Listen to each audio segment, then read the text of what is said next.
Gospod Pirnat, direktorica Zdravstvenega doma Ljubljana Antonija Poplas Susič lahko še naprej dela pri koncesionarju zdravstvenemu zavodu Multimedicus, je odločil svet zdravstvenega doma, saj meni, da nova ureditev ne posega v izdano soglasje za dopolnilno delo. Kaj pravite na takšno obrazložitev? No, najprej povem, da še vedno mislim, da je zakon slab, nepremišljen in tudi v precejšnjem delu v neskladju z ustavo, ampak je veljaven zakon in ga je zato treba upoštevati, ravnati v skladu z njim. In ne vidim, da bi dopuščal take razlage, kot jo je sprejel svet zdravstvenega zavoda. Zakaj ne? Torej, zelo slabo je pojasneno. Treba je reči, da bi želeli kaj več razlage. Menda imajo so neko pravno mnenje, pa ne vem, nekaj obelodanijo potem. Ampak to, kar je bilo povedano, je samo neka precej apodiktična razlaga, da pač ne bi ta zakon ne veljal za pogodbe za dopolnilno delo, sklenjene na podlagi zakona o delovnih razmerjih, kar pa ni res. To nedvomno ni res. Zakon o zdravstveni dejavnosti s to zadnjo spremembo se nanaša tudi na take pogodbe in preprosto ni mogoče take razlage zagovarjati, kot jo je objavil svet zavoda. Ampak pojdiva še naprej, ker svet zdravstvenega doma Ljubljana je svojo odločitev uprl tudi na dejstvo, da direktorica zdravstvenega doma Ljubljana Antonija Poplas Susič v zdravstvenem zavodu Multimedicus, ki je nosilec koncesije in kot tak, da je del mreže javne zdravstvene mreže, opravlja delo družinske zdravnice kot dopolnilno delo na podlagi pogodbe o zaposlitvi za krajši delovni čas in da je to skladno z zakonom o zdravniški službi in zakonom o delovnih razmerjih, češ saj je ta njen zavod, katerega lastnica je del mreže javne zdravstvene, ker ima koncesijo. Kaj pravite? A tako utemeljitev zdrži? Žal ne. Zakaj ne? Torej, treba je ločiti javne zdravstvene zavode in koncesionarje, ki so sicer del javne zdravstvene službe in s tem tudi javne zdravstvene mreže, niso pa javni zavodi. Zakon pa dopušča direktorjem samo, da delajo v drugih javnih zavodih. In še to po tem prehodnem obdobju, ko bodo nova soglasja izdana pod precej strogimi pogoji. Kar pomeni, da ta argument, jaz mislim, pravno ne vzdrži. Spet bi pa želeli, da kaj več povedo, zakaj tako mislijo.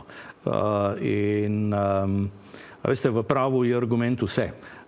In tu argumentov praktično ni. Gre za trditve, ki pa niso z ničemer utemeljene. Ampak se vam ne zdi, da je takšna razlaga sveta zdravstvenega doma Ljubljana, kjer imajo večino svetniki, ki jih je imenovala tja mestna občina Ljubljana, gospa Poplas Susičeva, župan jo ves čas podpira, iskanje neke iglice v senu samo, da bi omogočili, da je še naprej dvoživka, da služi na obeh koncih. No, gledajte, ta izraz dvoživka sicer mislim, da je pejorativen, torej neprimeren. Na drugi strani to so grenki sadovi slabega zakona.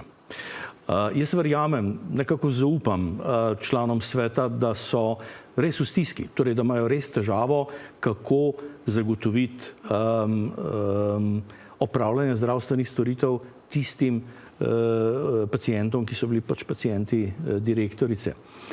Ampak zakon tega ne omogoča in samo ta skrb, da bo še manj zdravstvenih storitev opravljenih, da bo še manj pacientov brez opredeljenega zdravnika, pač ni razlog za to, da bi ne ravnali v skladu z zakonom.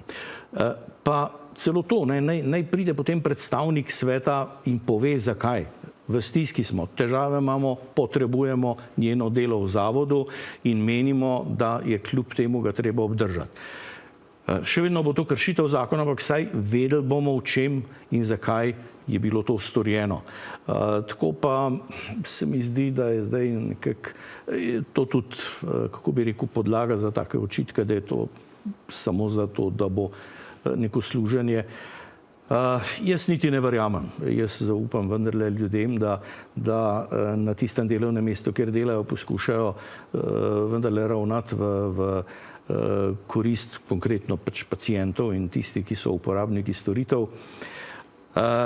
In jaz mislim, da morajo zdravniki in seveda zlasti zbornica usmeriti vso svojo energijo v to, da se doseže bodisi sprememba, bodisi razveljavitev zakona v postopku pred ustavnim sodiščem, vsaj v najbolj kritičnih delih. Ker jaz mislim, da učinki se bodo še poznali. Torej, zaenkrat se je to nanašalo samo na en majhen krog direktorjev. Ampak čez eno leto se bo to nanašalo pravzaprav na vse zdravnike. In kakšen bo učinek takrat? Takrat je lahko še 1000-krat hujši. Tako da jaz ne vem, ponovno poudarjam, problem je zakon. Jaz se strinjam. Svet je ravnal nezakonito in nima nobene podlage za to. Ampak to, da pa zdaj seveda svete zavodov sili v neka ravnanja, za katera vedo, da bodo škodljivi za javne zavode, je pa tudi težava. Najlepša hvala, da ste bili naš gost. Hvala za povabilo.